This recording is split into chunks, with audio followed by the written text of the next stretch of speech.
It doesn't take a genius to notice that warrior mains aren't happy. Like it doesn't take a genius to notice that monkey exhibit is unusually loud today. However, not every guild was Giza that has to deal with us warrior mains, and our bullshit has to be a warrior main himself or understand why exactly did we collectively go bananas. Thankfully, at least explaining what and why is a community service I can provide, as I'm both a warrior main and I'm self-aware enough to both notice that I flipped my shit and can articulate why. One thing that is an apparent fact is that if you go to the GW2 forums, into the professions tab, you'll quickly notice that warrior has the most posts out of all classes, with almost 4,000 more than the second highest. And that second highest got a large boost in complaining since Transfusion was taken behind a Waffle House and shot in both kneecaps. This didn't happen over a night, as you mayhaps presume. We aren't the new early mains. We were the original ones. It is just that we tried being civil and providing constructive feedback instead of immediate gratification method of shitting the diaper. Unfortunately, that method didn't bloody work, and the majority of pain points that were repeatedly presented to the devs persist in the game until today. It doesn't help either that new features for Warrior as well as updates to old ones seem to be deprioritized to an incredible extent. For a fresh example, changes from Dispatch.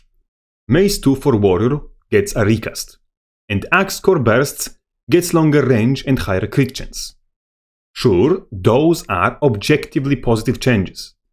However, they pale in comparison to, for example, Ray of Judgment becoming an AoE that can hit both allies and enemies alike, Necromancer getting support option on marks, including self-stability in core toolset, or NG kit reworks.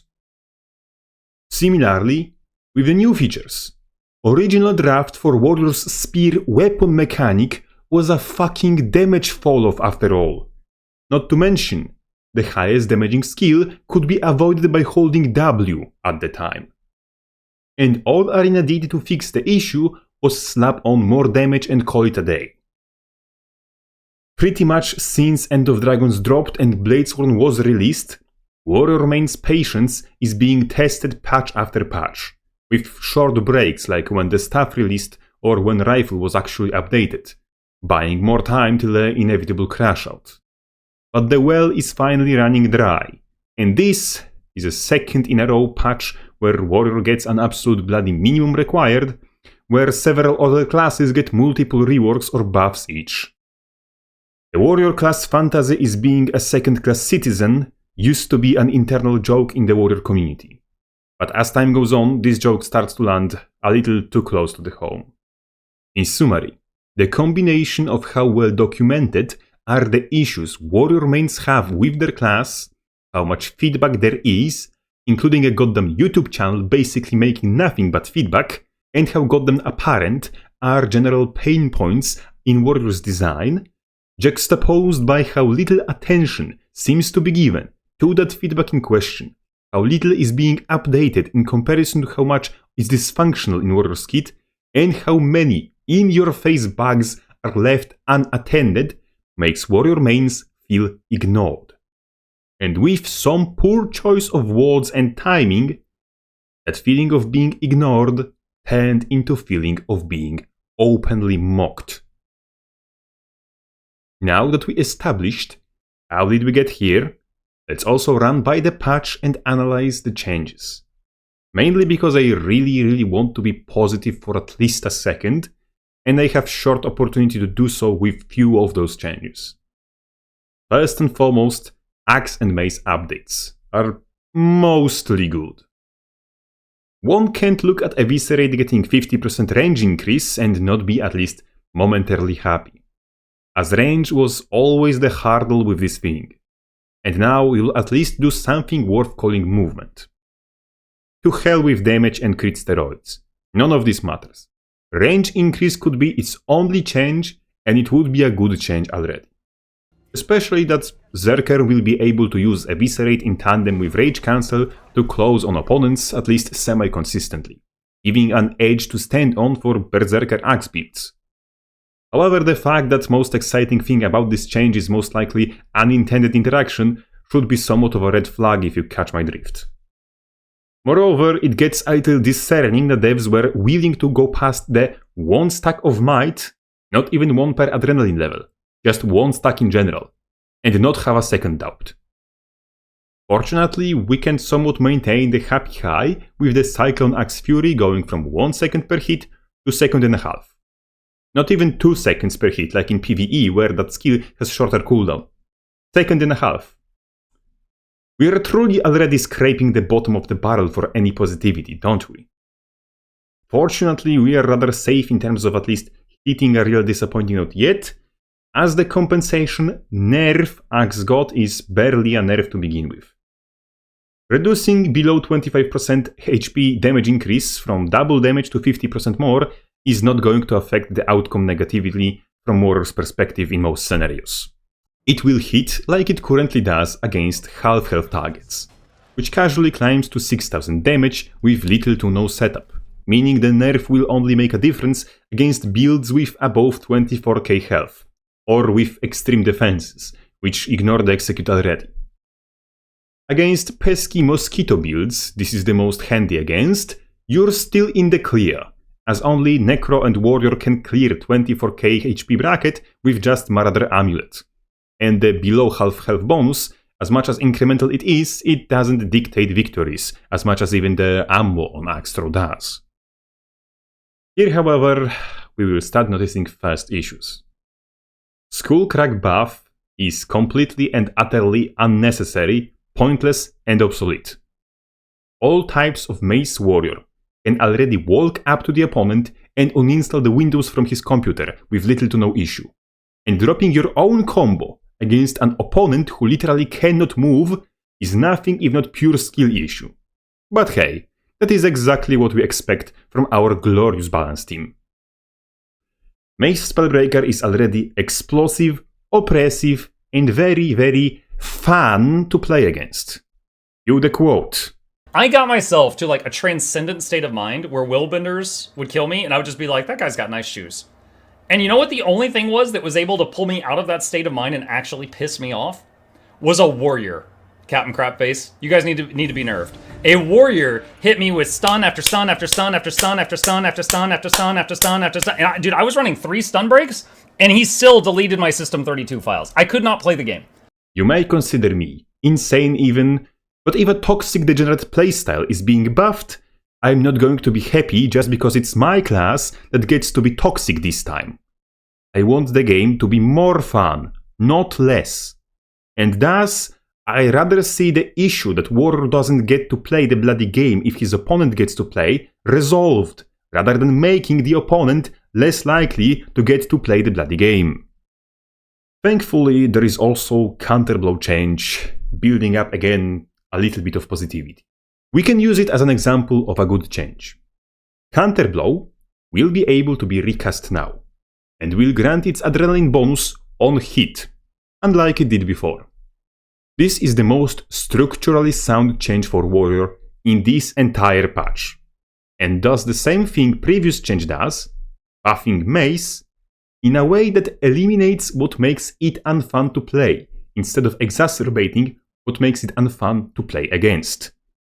Mace main hand does have a problem, where its cooldowns are respectively a CC on burst, an interrupt on skill 3, and a block on skill 2, meaning there used to be nothing other than auto attacks that you could reliably use as a follow-up after your burst CC, making running it with defensive offhands like Shield or Warhorn unbearably passive. Now that you will actually be able to hit shit that isn't hitting you back, and that adrenaline is given on hitting shit with counterblow, only one issue with Mace designs remains. It is the best Condi weapon in Warrior's arsenal, despite having no damaging conditions in its entire core toolset. But I ranted about that enough times already, and we're coming up to the point where the biggest betrayal in the stream ever happened. This moment.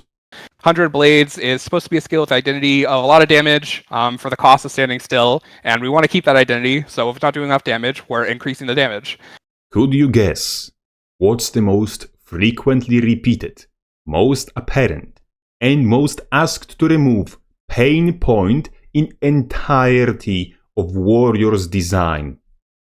And taking the most discussed, the most agreed upon issue and going, we want to keep that identity.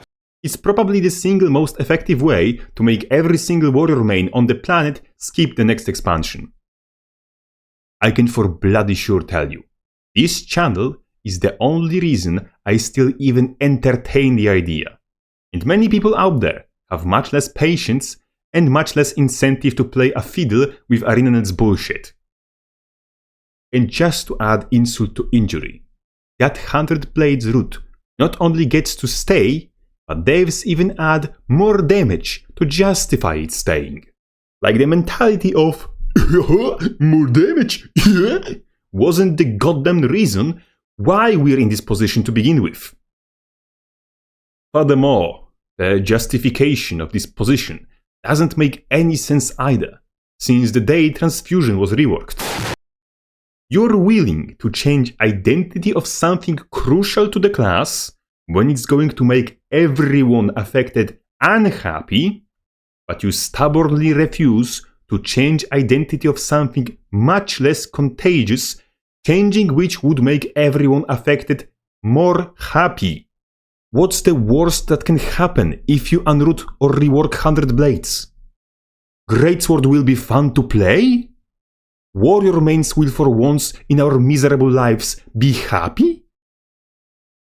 Are those the nightmare scenarios you're so terrified of? Telling me, and all of warrior kind, to fuck off straight to our faces would be preferable at this point. But moving on. Application of vulnerability instead of bleeding on body blow does make sense in majority of scenarios. Though there is already a lot of vulnerability application in Mace 2, Mace 4, Staff 4 and Sundering Burst, meaning the builds most likely to prefer body blows over 2 trays in the same column already have decent access to vulnerability. Most likely candidate to use this change is, oddly enough, Spear Strength Spellbreaker, as the spear combo will just do potentially more damage up front, and vulnerability on counter will likely be welcome as well. Let's ignore PvE changes, nobody cares about those. Dead or Alive getting flat heal, in addition to its lifesteal effect, is the next on the chopping block. The underlying issue with Dead or Alive it is that it is positioned at the rage opener, meaning it happens at the very beginning of an engagement, where you're at full health. And this is only going to make the issue more apparent. All builds that do not utilize Immortal Champion will have value of Dead or Alive trait be wasted to a large extent, as its only saving grace for those builds is that it currently stacks duration with Blood Reckoning's own effect. Otherwise, it would be gone before fight starts for real, and you would most likely get no healing from it whatsoever. The same will happen with the flat heal. You either run Eternal Champion or 99% of the time receive your heal while you are at full health, because you rage as soon as possible after entering combat. Putting the flat heal specifically at when the rage ends would be a much better idea, but who I am to correct the almighty, all-knowing arena nerds who grant me more healing when I'm at full health. This is why we joke that the person on balance team making warrior changes is a houseplant.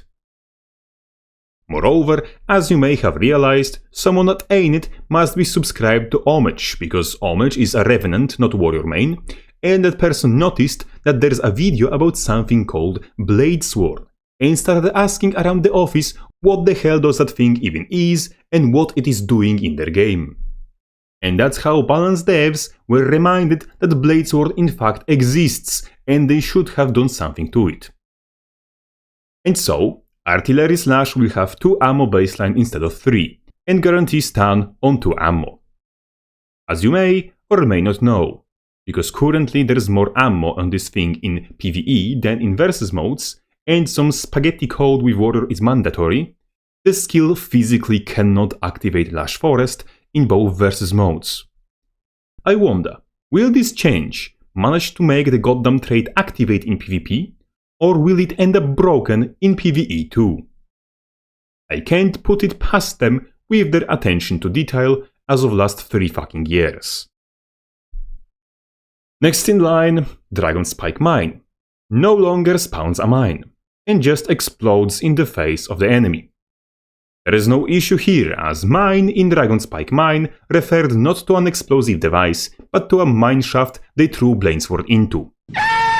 I'm still making jokes, not all the soul has left me yet, thank you God! Anyway. Overcharged cartridges gets to be recast again to make your damage boost stronger, but replacing the old identity of the skill as one that grants you choice between damage boost and CC. So much for skill identity preservation, ArenaNet. Still, that skill would be worse than useless in both versus modes, because double tapping it literally gives the enemy the most blunt and obvious cue to stun break, dodge, kite or CC you out of your dragon trigger. And I'm also almost certain that its scaling in PvP won't be worth the hassle to begin with. Skipping over inconsequential PvE changes, more flow, more prot, nobody cares, Unshakable Mountain. Bladesworn is dead in PvP and World v World if that change goes through. Yes, this change might end up numerically, theoretically, on paper be a buff. But for everyone without infinite patience and self-flagellation's fetish, Bladesworn is going to be dead in both versus modes. You see, with Dragon Trigger being a replacement to fucking burst skills, there's a lot of standing still and charging involved in Bladesworn's gameplay already, meaning playing this thing as a glass cannon is a feat for only the most insane on earth. Normal person would play Bladesworn as mid to close range bruiser, with Unshakable Mountain at the core of its durability. That was done specifically because Unshakable Mountain worked independent from Dragon Trigger. From this patch onward, however, you will only be able to generate barrier while in Dragon Trigger, meaning while stationary, and that barrier generation will only happen below certain threshold, meaning Arena intends you to play Unshakable Mountain with Daring Dragon for reduced Dragon Trigger cooldown as well. That would essentially mean crouching down to trigger your dragon as often as possible, perhaps even with addition of Dragon Trigger resets like Dragon Spike Mine is, to do that even more often. Unshakable Mountain Bladesworn will become much more stationary and much more annoying to play, a bar which Bladesworn already sets comically low. I cannot for the life of mine see a reason to play this spec outside PvE raid environment. Unless your spirit animal is raccoon and you just love trash. And final change in this patch is removal of internal cooldown from Lush Forest. Because someone decided that it is the internal cooldown, not Lush Forest itself, that requires removal. In total, what we have is a lot of pent-up frustration, a lot of lost patience, combined with very light on the effort changes, many of which are either missing the point or even indirectly nerfing the class, topped off with the balance devs going directly against feedback and pleas from the community they are addressing. Sadly, I do not see the way out of this. I can't be more positive. I'd like to make positive content because, believe it or not, it gets more fucking views if you want to be cynical. I just have nothing positive to hinge off of. Nothing internal to the game at least. As even if I reroll to a different class, I will still be haunted by the fact that I rerolled in the first place because of this. And game devs, I don't want to make enemies of game developers, but it's all in their hands to get through their thick fucking skulls that they are not doing themselves any favors by making entirety of warrior community reluctant to buy their next shiny product. I want for Guild Wars 2 to thrive, but I cannot fix it myself. I can point out issues and offer the solutions. I can guide the horse to the water well, as the proverb says, but I can't make it drink.